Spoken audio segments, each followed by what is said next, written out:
Hello everyone, welcome back to my YouTube channel. It's me, and before I start this video, don't forget to subscribe my channel and follow my accounts. So this video starts now! 美味しいおにぎり作ろう優しく包むほかほかご So for today's video, guys, I'll be answering some of the questions I've seen sa TikTok. Nag-post kasi ako ng video sa TikTok about sa bread and pastry.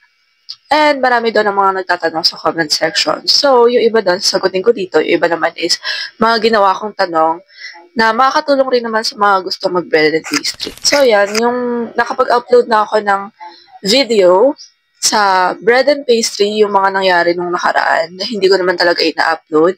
But now, compilation yon, and uploaded na siya. Kaninang umaga lang. Ito na yung mga questions. Ilan lang to, and kung may idadagdag kayo, pwede naman sa comment section or sa Facebook or kahit sa TikTok. So, first and foremost, paano mag-apply or mag-register sa TESDA or bread and pastry? So, yung sa akin, yung naging process nung sa akin is, pinuntahan ko mismo sa pinaka-place or site, pinaka-location nung training center. Tapos doon ako nag-register. Ano ang requirements? So, yung sa amin, ang requirements is birth certificate, Xerox copy, tapos 1 by 1 para sa ID saka sa copy nila. Tapos, barangay certificate. Pero hindi ko sigurado kung ganun din sa iba. So, pwede nyo naman siyang i-check sa website ng TESDA kung mag-apply kayo ng TESDA. Or pwede nyo puntahan mismo sa pinaka-location nila and doon kayo magtanong. May bayad ba?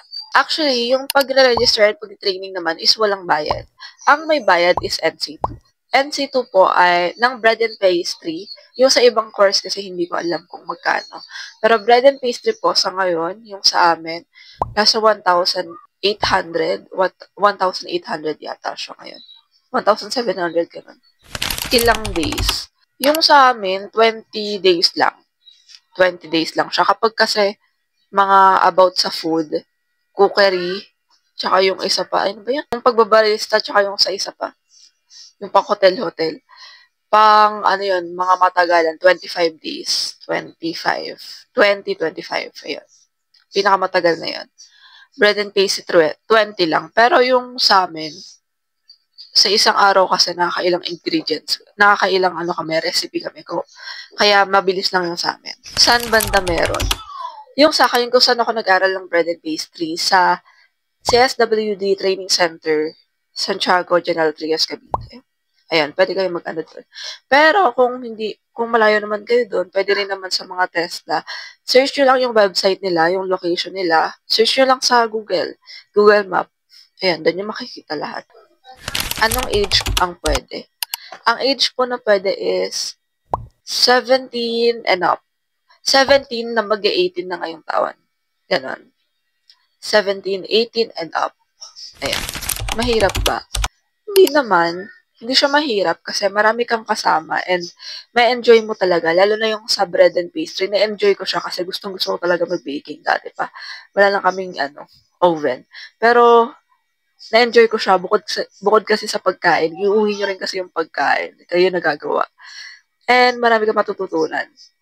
Masaya rin kasi marami kang makikilalang tao. Medyo nakakahiya lang ng una. Pero, okay naman. May allowance ba? Sa amin, wala siyang allowance. Pero, yun nga, sa amin na napupunta yung mga pagkain. Tapos, yung sa TESDA naman daw, yung TESDA talaga. Sa amin kasi by government, tapos TESDA, parang kulang. Tapos, yung sa TESDA talaga, parang may allowance daw sila dun. Certificate. After nyo mag-training, meron kayong certificate. NC1 daw yung tawag dun. Certificate nyo ng pagtatapos ng training. Bukod pa po yung sa NC2. Dress code. Sa amin, ang lagi lang namin suot, white t-shirt. Tapos yung mga pinapadala, kailangan ng gloves, apron. Yung mga ganun lang. Sasabihin rin naman sa inyo yun kung ano yung mga kailangan nito. Ano ang course na available. Maraming available na course sa TESDA and pwede nyo siyang i-search. Gaya nga yung sabi ko kanina. Pwede nyo siyang tignan sa website ng TESDA. para mas madali. Yun yung makikita lahat. Actually, pwede rin kayo mag-apply ng sa TESDA sa online. Sa online na lang kayo magsagot. Sa online na lang kayo mag-aral, ganun. Kung gusto nyo lang, kung gusto nyo sa bahay lang, makakuha nyo rin naman yung certificate mismo doon pagkatapos yung mag-aral. Sa website siguro. Sa website talaga. Tapos kayo na mismo mag-print doon. Tapos kung mag-NCT kayo, edi NCT. Yun lang naman yung mga madalas na questions. So, ito, inopen ko yung comment section ng video ko na may mga tanong about sa test. Hello po, pag-assessment na po, may gagayahin po ba kayo? Like, may copy po kayo, step by step, gano'n. Pre-assessment po is parang pinapractice nyo yung NC2. Kung ano yung mga gagawin nyo sa NC2. Pre-assessment, may copy pa kayo. Pero, sa NC2, wala na. Kailangan sa ulo nyo nalalagay yung gagawin nyo sa NC2. Yung sa ingredients po ba na mga lulutuin, tayo po ba yung bibili using our own money? No po. Actually, bibili lang tayo if in case na wala sila nung and ibabalik rin naman nila sa inyo yun. Lalo na yung itlog. Hindi kasi pwedeng mag-stock ng itlog. Hi, madali lang po ba? As lang rin po if magastos.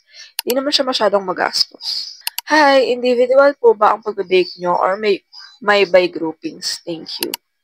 Ayun, meron kaming individual, may by groupings. Most of time, groupings. Sa pre-assessment, individual. Lalo na doon sa signature. Hindi ko alam kung lahat may signature, pero ayun, doon sa signature, gagawa kayo ng sarili nyong recipe. Which is, sa pag-bake lang rin ha. Tapos, ayun, parang itetest lang kung anong mga natutunan nyo. Siyempre, dun din sa pre-assessment and NC2, individual. Yun lang naman.